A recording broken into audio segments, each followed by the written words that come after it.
empezamos. ¿Habéis dado oración a los nuevos? ¿Tienes una oración tú también? Pues empezamos con la oración a Jesús. En el nombre del Padre, del Hijo y del Espíritu Santo. Amén. Jesús, luz verdadera que ilumina todo hombre, luz que llega a este mundo. Nosotros sabemos que tú has venido de Dios, el Padre, para ser nuestro Maestro y que enseña los caminos a la verdad. Las palabras que oímos de ti son espíritu y son vida. Pero ¿quién es digno de abrir el libro rompiendo el sello? Tú solo, tú que diste tu vida por nosotros y nos compraste para Dios con tu sangre. Danos a conocer los misterios del reino de Dios y las inagotable riquezas de tu corazón. Descúbrenos los tesoros de la sabiduría y de la ciencia de Dios que en ti se ocultan. Haz que tu palabra penetre nuestras almas, guíe cuando luz nuestros pasos, ilumine nuestra senda hasta que amanezca el día y se disipen las tinieblas. Tú que vives y reinas por los siglos de los siglos. Amén. Qué bien. Pues bienvenidos todos. Hay cole, sí. El próximo lunes hay cole. Estábamos en duda porque, entre otras cosas, necesitaba saberlo el padre para saber si íbamos a tener misa, si iba a venir o no. Y bueno, el sondeo ha sido que estamos aquí más que a otros que no pueden venir. En una palabra, que hay cole, normal y corriente. Y que la misa servirá para... Y la misa sirve para el día siguiente, porque será misa de vísperas de todos los santos. Es lunes 31 y martes 1. Que esto no es por causa de una misa del día 1. Oídlas todas las que queráis. Pero que me lo ha matizado él, que será misa de vísperas. ¿Vale? Muy bien. ¿Y a qué hora es la misa? A las 6:15. Todos los lunes tenemos la misa a las 6:15. Hay algunos que lo sabrían, otros no. Y bienvenido a los nuevos. Nuevas, más bien. Porque sois 3 mujeres, ¿no? Margarita, Mercedes y Carmela. Los demás, aunque son veteranos, también vienen algunos de nuevo este año, porque por distintas circunstancias no han podido venir los años de pandemia, ¿no? O por otras causas, ¿no? Entonces, en una palabra, bienvenidos todos. El plan nuestro, lo digo para que el aviso del lunes pasado, que fue el primer día, va a ser tras 2 o 3 lunes que vamos a tener de introducción a Sagrada Escritura, que comenzamos el otro día y que continuaremos hoy, acometeremos el curso de síntesis de fe católica, síntesis de las verdades cristianas que están contenidas en ese librito rojo que algunos ya tenéis, y el que no lo tenga que lo pida. Creo que hay ejemplares para todos. Es un donativo, es la voluntad, lo que queráis dejar. A la hucha. A la hucha. Hay una hucha ahí a la entrada, en la mesita de la recepción, pues ahí lo metéis y nadie tiene que saber lo que queréis dar o pagar. El día de los santos es precepto, ¿verdad? Es precepto, sí. Y por eso he avisado lo de la misa, que sirve para el día siguiente. A ver, más cositas. Hicimos ya el otro día una pequeña introducción. El libro yo no lo voy a seguir al pie de la letra. Daré más información de unas cosas y omitiré otras, sabiendo que tenéis el texto. Esto es una ventaja porque, como la mayoría de los de aquí ya os he visto que tenéis 18 o 20 años, muy hábiles para coger apuntes, como que no los tenéis cumplidos, igual que yo. 18 o 20 años todos. Pero bueno, que no tenéis que tomar apuntes, porque está en el libro todo, y es el primer año que lo tenemos, ¿vale? Entonces, de introducción sí, tiene cosas que no conocéis. A propósito de esto, un día de estos, un lunes de estos, pondremos una hoja en blanco para que pongáis vuestro correo electrónico, si lo tenéis principalmente, y vuestro teléfono. Un poco por tener la posibilidad de, si surge algo que sea interesante, y no he cogido apuntes, os lo podemos enviar por correo electrónico, sin prisa. Sabed que acabamos de constituir una mesa camilla en la que no tenemos café ni galletas, pero sí tenemos todos la misma disposición de estar a gusto en casa, disfrutando y escuchando la palabra de Dios.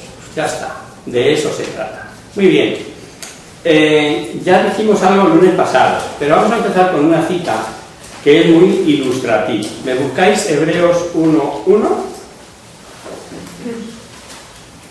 Ahí he puesto algunas citas para que os podáis adelantar, son las que voy a mandar leer, y el que lea alto y claro, porque interesa recogerlo en el vídeo, ¿vale? Muchas veces, en muchas maneras, habló Dios en otro tiempo a nuestros padres por ministerio de los profetas. Sigue. Ah, sí. Últimamente, en estos días, nos habló por su Hijo, a quien constituyó heredero de todo. Perfecto. Muchas gracias. Lo que nos está diciendo, y es que el último día hablamos de que el mensaje de Dios al hombre era ascendente, pero en la medida en que el hombre de cada época era capaz de entender. Y Dios, como gran pedagogo, se hará entender en cada época de la mejor manera para que el ser humano lo coja el mensaje, ¿no? Y digo que esta cita que acabáis de leer es muy ilustrativa porque define esto. Es decir, el Señor siempre ha hablado. En otros tiempos, en el pasado, habló Dios a nuestros padres, es decir, a nuestros antepasados. ¿Por quién? Por medio de los profetas. Profetas que han hablado en nombre de Dios, y no solamente me estoy refiriendo a los profetas escritores mayores y menores, sino los que han hablado, los que han proferido, ese es el sentido que tiene la palabra profeta, en nombre de Dios a los hombres de cada época. Y ya el culmen de la revelación es ahora, es para nosotros. Como bien nos ha leído Gisela, dice en estos tiempos, luego para ahora. Nos habló Dios, luego para nosotros, por medio de su Hijo. ¿Veis? Todo vale, todo es interesante, pero esto nos hace centrarnos en esta cosa que os decía el lunes pasado, que es súper importante, y es ver el mensaje en la época en que se proclama. Ese es uno de los requisitos. Luego hay otra, que es la que vamos a ver hoy, que hay que tener en cuenta: palabra, textos y contextos. Dicho de otra manera, hay que conocer las palabras en el significado de su época, cuando se pronunciaron. Hay que interpretar los textos, las palabras constituyen un texto, pues hay que interpretar los textos dentro de su contexto. Lo vamos a ir desmenuzando ahora, Y hay que ver el contexto desde el conjunto de la revelación, desde el conjunto del mensaje.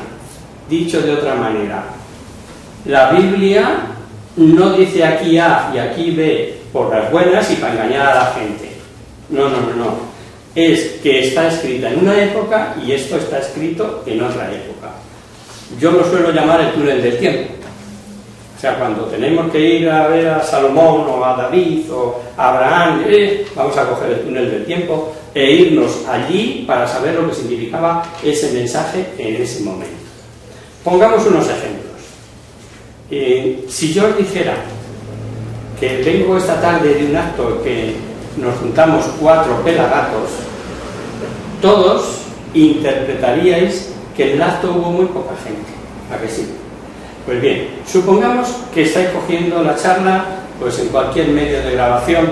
Hoy lo más común sería un móvil, de estos que ya traen de todo, y vamos a ver qué cuenta Adolfo. Y cogéis la grabación hoy, en 2022. ¿Y qué interpretarían los que la oyeran dentro de 1000 años nada más? Por poner algo, al año 3000.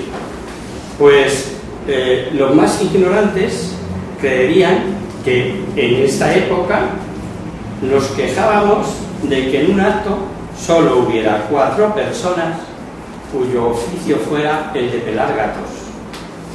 Los más cultos de la época, analizando el diccionario de 2022, pensarían que lo que me quejaba era de ver a 4 pobres desvalidos, porque eso es lo que dice el diccionario de la palabra pelagar.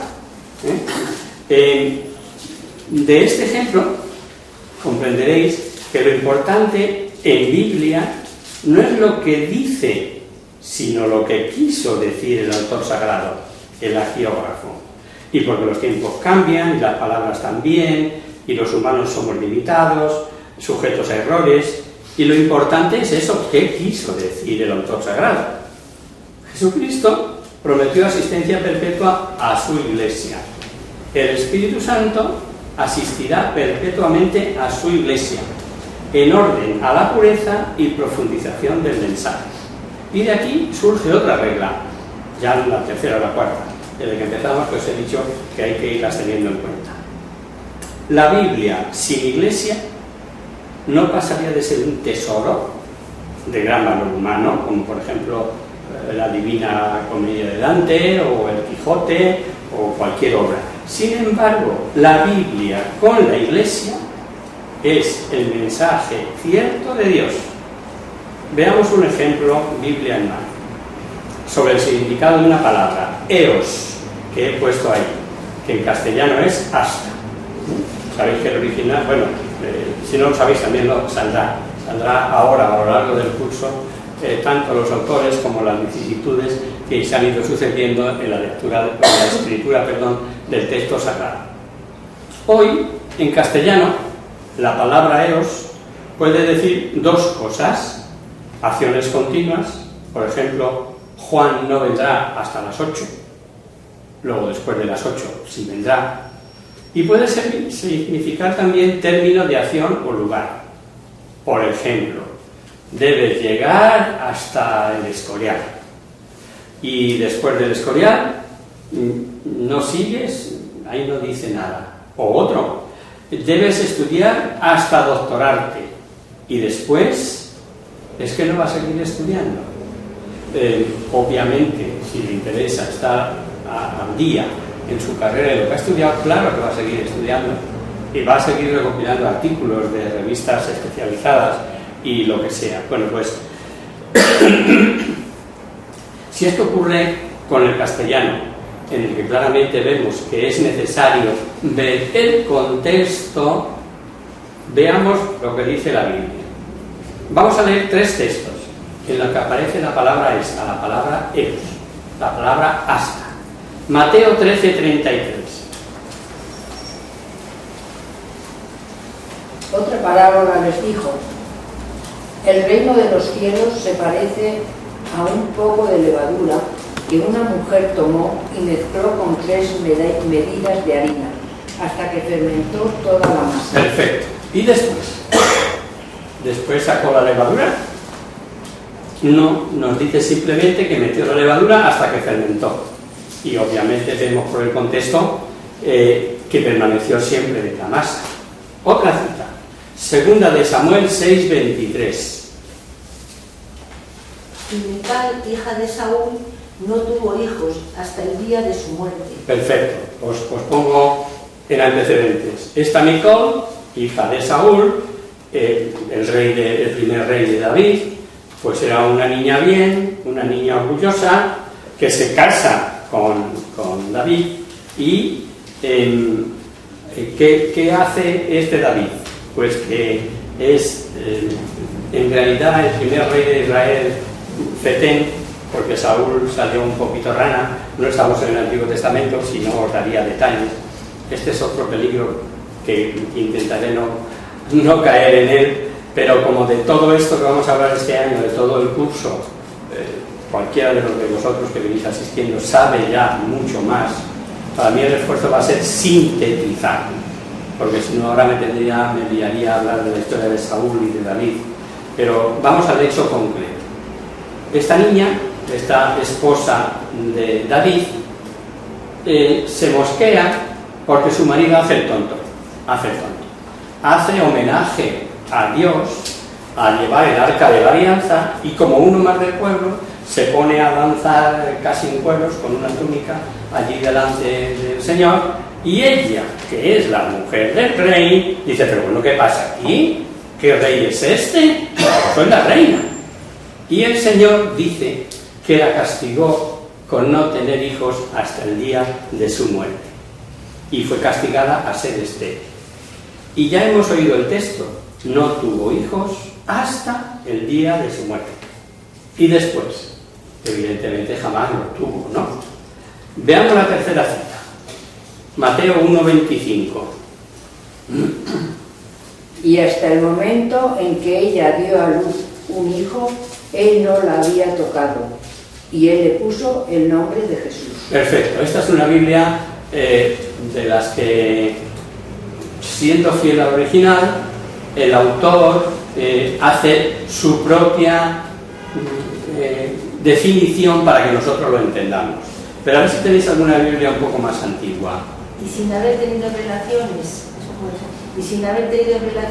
María dio a luz un hijo al que él puso por nombre Jesús. Tampoco me vale. A ver si la hay más antigua. No la conoció hasta que dio Hasta, un hijo. estoy buscando el y le vocablo puso hasta. por nombre Jesús. O sea, no la conoció hasta que dio a luz y su hijo le puso por nombre Jesús.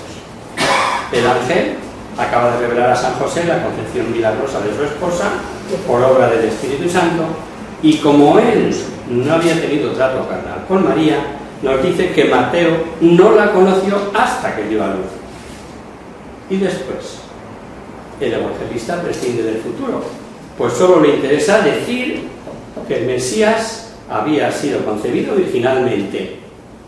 Por otro lado, sabemos que María fue perpetuamente virgen.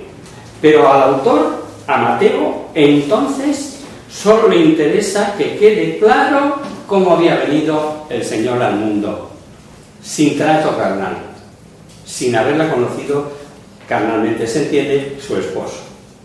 O sea, que José no conoció jamás a María, se entiende carnalmente, como jamás fue sacada la levadura de la masa, y como jamás tuvo Nicole hijos, ¿no?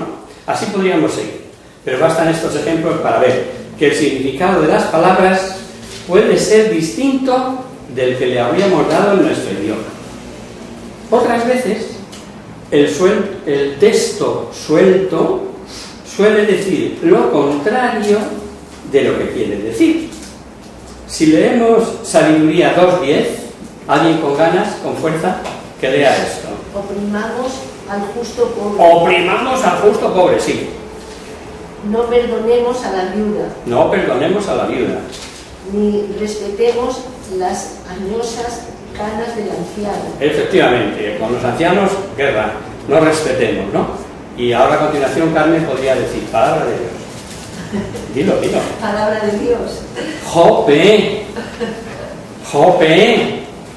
¿Qué estamos haciendo? Mutilando el texto. Si hubiéramos leído el comienzo, Sabiduría 2:1, Dicen entre sí, calculando falsamente, corta y triste es nuestra vida, para el fin del hombre no hay remedio. claro. Y no se conoce. Al comenzar el texto ya nos pone sobre aviso. Nos dice, discurren así desacertadamente los que dicen todo esto, ¿no? Luego fijaos si tiene importancia el contexto, pero que mucha. Al tomar la Biblia, esto es del Padre Bravo, y los veteranos lo conocéis, hay que cuidar que no nos pase como aquel hombre que estaba desesperado y pensaba quitarse la vida. Y alguien le habló de que en la Biblia había consuelo para todo mal, y la abrió al azar, encontrándose con un fragmento del versículo 5 del capítulo 27 de Mateo. Leamos 27:5. Y arrojando las monedas de plata en el templo, se retiró, fue y se ahorcó. Y se ahorcó. Como estaba, es muy duro, lo dice la Biblia y todo, pero es muy duro, ¿no? Voy a abrir por otro sitio. Paz. Y habló con Lucas 10:37 y leyó el final.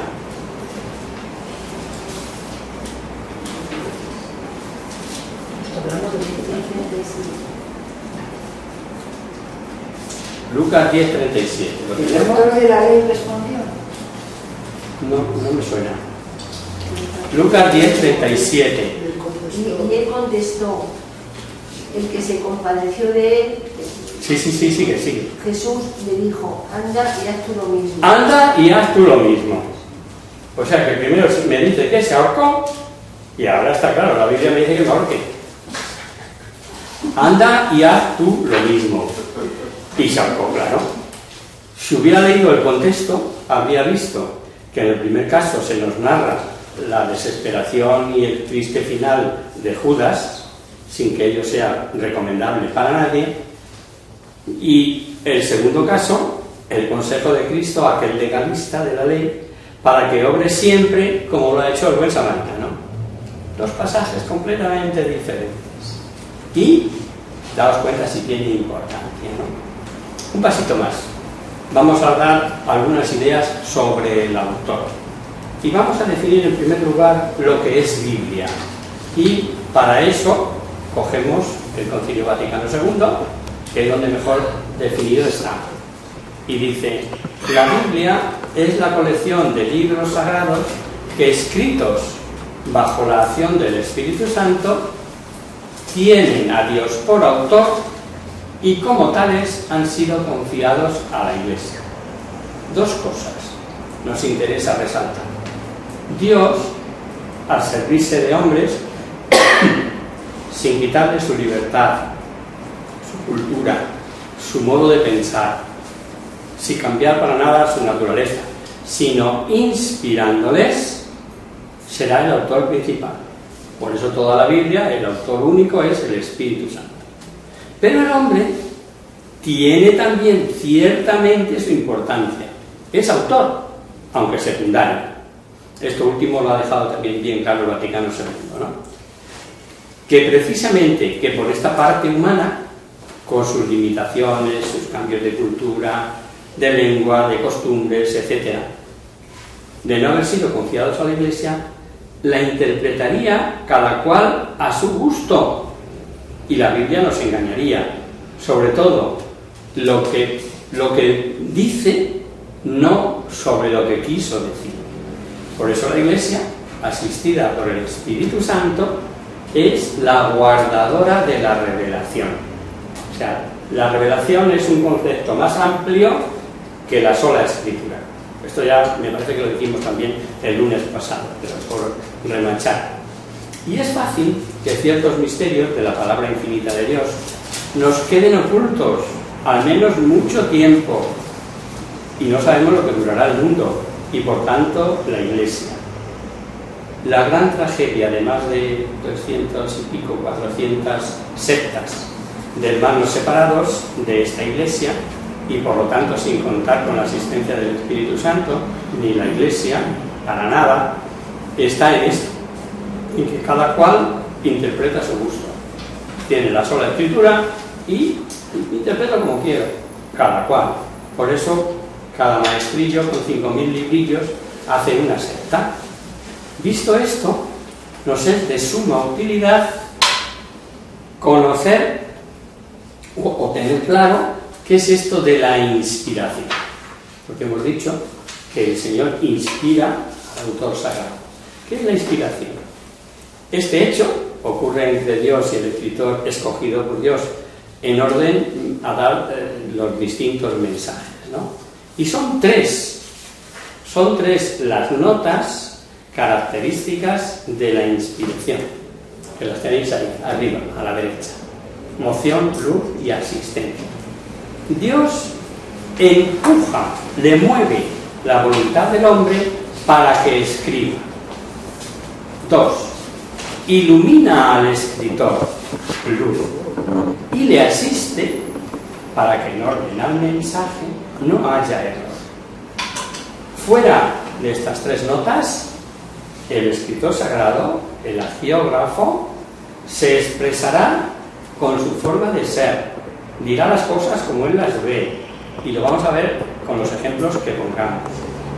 Lo expresará de una forma u otra, con esta o con otra intención, según el fin que se proponga, según los destinatarios inmediatos de cuando él escribe. ¿Para quién escribe? Digo inmediatos porque los destinatarios mediatos, es decir, en el tiempo, a lo largo de la historia, todos somos destinatarios de la palabra de Dios, ¿no? Y, bueno, mejor con un ejemplillo se va a entender. Supongamos que Dios quiere lanzar el mensaje a la humanidad del peligro y riesgo de la velocidad e imprudencia en la circulación para evitar accidentes. Y hace esto.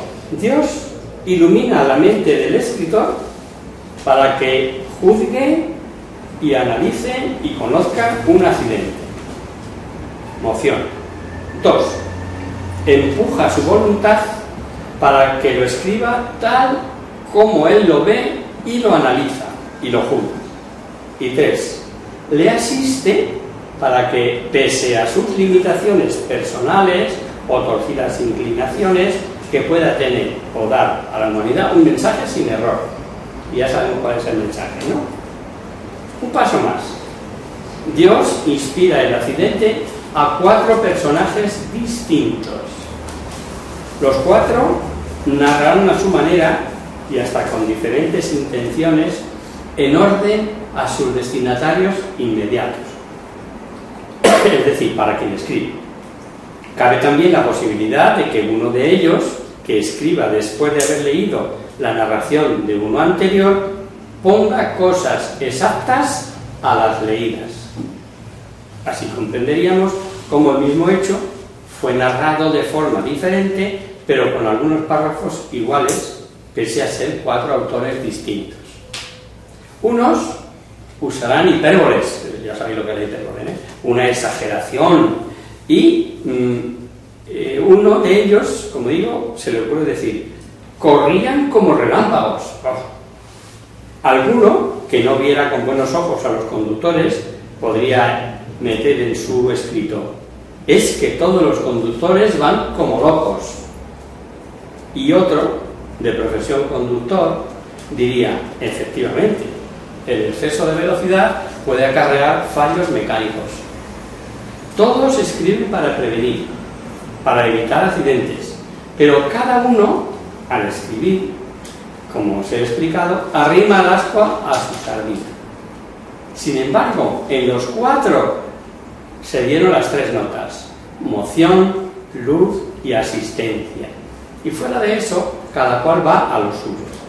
Así veremos en la Biblia narraciones exactas, escritas por diferentes arqueógrafos, otras muy distintas, narrando el mismo hecho y tras pasar muchos años, recogiendo de lo que aquel autor escribió en su momento, unas más vivas, otras más literarias, etcétera, etcétera, etcétera. Pero todas con el mismo mensaje.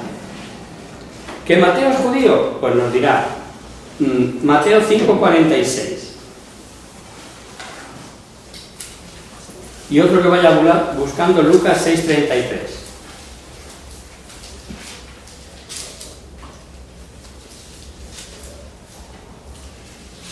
Esto, Mateo.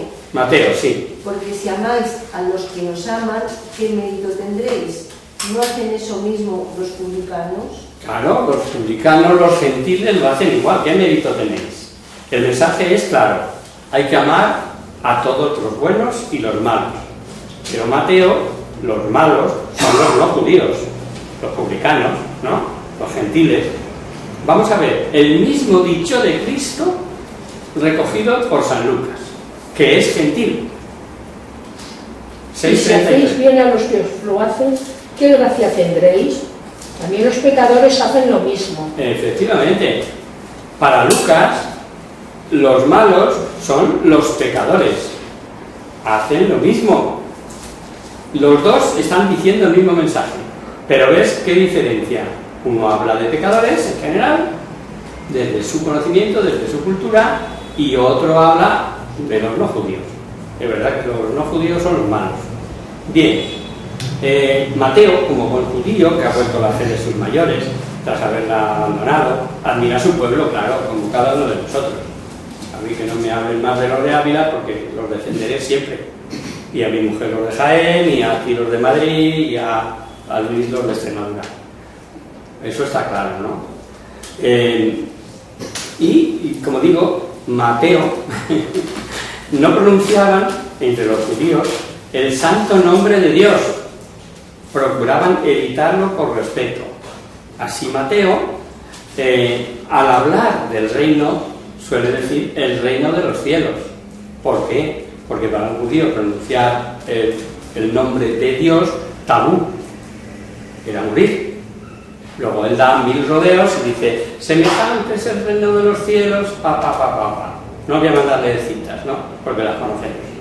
Y sin embargo Lucas, que es un hombre de origen gentil, dirá tranquilamente, sin ningún que se le pongan pelos en la lengua, Dios para arriba y Dios para abajo. Semejante es el reino de Dios, tal. Otro ejemplo, este más profano. Mateo está aferrado a su terruño, y para él el lago que forma el río Jordán al pasar por Galilea es todo un mar, tiene hasta 12 kilómetros de ancho, y nos lo mencionará siempre como el mar de Galilea. Y si no, lee Mateo 4:18.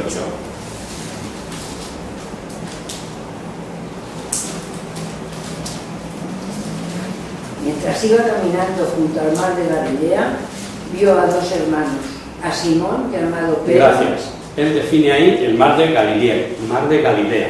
Y Lucas, que ha viajado por todo el Mediterráneo, que se conoce los recovecos de la entrada a cualquier parte del sur de Europa, tanto en Italia como en Grecia, como en las islas que ha recorrido, para él aquello es un lago interior.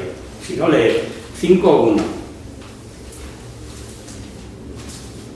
Cuando vio aquellas muchedumbres, subió al monte, se sentó y se le acercaron sus discípulos. ¿Qué es esa? Lucas 5:1. Mateo 5:1. Lucas. Mientras la gente se agolpaba en torno a él para oír la palabra de Dios, él estaba junto al lago de Genesaret. El lago de Genesaret. Para Lucas es un lago, ¿no? Para Mateo es su mar, el mar de Galilea. Bien, esto nos hace situarnos un poco. Otro ejemplillo. Es que este es bonito, este es importante, por eso lo vamos a leer, aunque estemos muy cerca de la hora. Con lo del nombre de Dios, pero lo voy a dar con citas. Juan 20:28.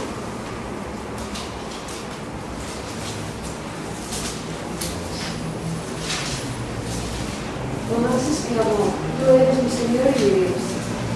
Y otras dirán, Señor mío y Dios mío. Es decir, en la segunda aparición, Tomás, terco en creer en la resurrección, ve con sus ojos y es obligado a meter los dedos ahí en el costado y en las manos del crucificado, y se echa de rodillas y dice, Señor mío y Dios mío. Pero no puede ser una intercesión. ¿Por qué? ¿Qué hacen los testigos de Jehová, por ejemplo, cuando traducen este versículo? Ellos no le dan otra importancia que para aclarar este pasaje dicen que Tomás, al verse pillado, se echa las manos a la cabeza y exclama eso de Señor mío y Dios mío, algo así como qué bruto soy. ¿Ves si tiene importancia conocer no lo que dice, sino lo que quiso decir?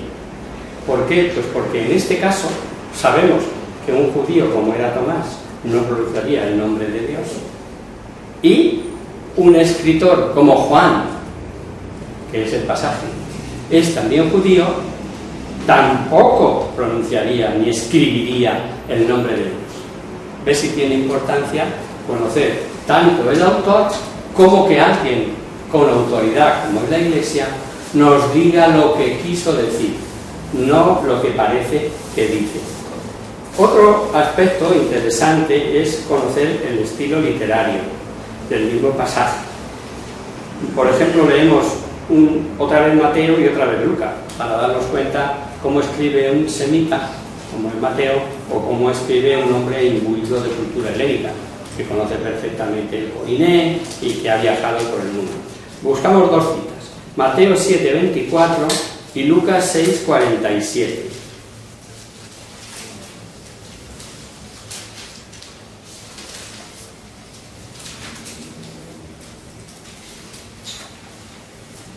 En fin, todo aquel que oye estas palabras mías y las pone en práctica se parecerá a un hombre sensato que construyó su casa sobre la roca. Sigue. Cayó la lluvia, se precipitaron los torrentes, soplaron los vientos y dieron contra la casa aquella, pero no se derrumbó, porque estaba cimentada sobre la roca. Sobre la roca. Ese es el mensaje que nos da Mateo. Veamos cómo nos lo explica Lucas 6:47. Todo el que viene a mí y oye mis palabras y las pone por obra, os diré a quién es semejante al hombre que edificando una casa cava y profundiza y cimienta sobre roca. Sobreviniendo una inundación, el río va a chocar contra la casa, pero no puede moverla, porque está bien edificada. El que oye y no hace es semejante al hombre que edifica su casa sobre tierra. Suficiente. En un hombre como Lucas, imbuido de cultura helénica, como he dicho, es inconcebible esa repetición. Vinieron los vientos, cayó no sé qué, y te va dando datos. Lucas se limita al hecho. O sea, escribe magistral, que todo el mundo le entiende. Pues en un griego, en un hombre de cultura griega, no viene a caso ni entra en su lenguaje este tipo de repeticiones. Y vamos a terminar con un texto en el que veremos claramente cómo el mismo hecho es narrado de forma que cada uno va a lo suyo, como os contaba con lo de los coches, que el exceso de velocidad produce fallos mecánicos, o que efectivamente cada uno va a ir a lo suyo. Y vamos a leer la cita de Marcos 2, del 1 al 12, y en este caso Mateo, del 1 al 8. Empieza por la de Marcos 2, Marcos 2, del 1 al 12. Entró de nuevo en Cafarnaúm después de algunos días y se supo que estaba en casa. Acudieron tantos que en la puerta cabía y él les dirigía la palabra. Le trajeron entre cuatro un paralítico. Como había tanta gente, no podían presentárselo. Entonces levantaron la techumbre donde él estaba, hicieron un boquete y descolgaron la camilla con el paralítico. Al ver que tus pecados te son perdonados. Algunos de los maestros de la ley se dijeron: ¿cómo habla si este blasfema? ¿Quién puede perdonar los pecados sino solo Dios? Jesús, conociendo sus pensamientos, les dijo: ¿por qué pensáis así? ¿Que es más fácil decir al paralítico: tus pecados son perdonados, o decirle: levántate, carga con tu camilla y anda? Pues para que veáis que el Hijo del Hombre tiene poder en la tierra para perdonar los pecados. Digo al paralítico: tú levántate, carga con tu camilla y vete a tu casa. El paralítico se levantó, cargó inmediatamente con la camilla y salió a la vista de todos. Suficiente. Ahora vamos a ver cómo nos lo narra Mateo, que era 9, del 1 al 8.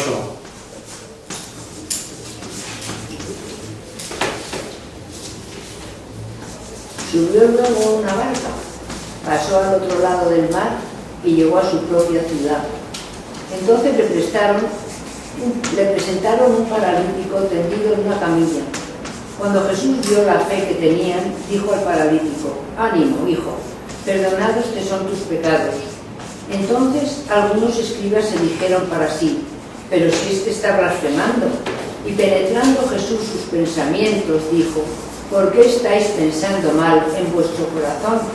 Pues ¿qué es más fácil decir: perdonados te son tus pecados, o decir: levántate y anda? Pues para que sepáis que el Hijo del Hombre tiene poder en la tierra para perdonar pecados. Entonces dice al paralítico: levántate, toma tu camilla y vete a tu casa. Este se levantó y se fue a su casa. Al ver esto, las multitudes quedaron sobrecogidas. Suficiente. Mientras Marcos he ido cogiendo sobre la marcha lo que me decíais, ¿no? Y conviene saber quién es el autor en cada caso, ¿no? Nos habla Marcos de dónde era, en Cafarnaúm. Nos da otro dato, que había mucha gente. Otro dato, que como no podían acceder a él, quitan unas tejas de allí de la techumbre de la terraza aquella y lo meten por el techo. Y allí lo cura. Y por último, nos da otro dato, que el muchacho se levantó curado y se llevó la camilla. ¿Vale? Los dos narran el mismo hecho. El poder del Señor para perdonar los pecados. Y esto es lo que le interesa a Mateo, el Evangelio eclesial. Él quiere dar ese mensaje. Todo lo demás o le sobra o lo omite. Y Mateo no da ciudad. No dice si había poca o mucha gente. No nos cuenta el detalle del techo. Ni tampoco nos dice qué pasó con la camilla. ¿Os dais cuenta? Podemos quedarnos con una acción u otra. Pero ambos dan el mismo mensaje. El poder de Cristo de perdonar los pecados. El mismo mensaje contado de dos maneras diferentes. Y ahora sí, se nos ha hecho la hora. Lo sentimos, lo dejamos aquí para el próximo lunes. Empezamos a la Virgen, si os parece. En el nombre del Padre, del Hijo y del Espíritu Santo. Amén. Virgen de como la luna, delicia del cielo, en cuyo rostro respiran los santos y se contemplan los ángeles. Haz que nosotros, tus hijos, nos parezcamos a ti, y que nuestras almas reciban un rayo de esa salvación que no decae con los años, sino que brilla en la eternidad. María, sol del cielo, despierta tú la vida donde haya muerte, e ilumina los espíritus en que haya tinieblas. Reflejándote en el rostro de tus hijos, concédenos un destello de tu luz y tu fervor. María, poderosa como un ejército, concede a nuestras vidas la gloria. Somos tan débiles y nuestro enemigo se ensoberbece con tantos estragos, mas con tu bandera nos sentimos seguros de vencerlo. Él conoce el poder de tu piel y teme la majestad de tu mirada. Sálvanos, María, bella como la luna, única como el sol, temible como un ejército de nada, levantado el río de guerra, no por odio, sino por la llama de la. Hasta el lunes, si Dios quiere.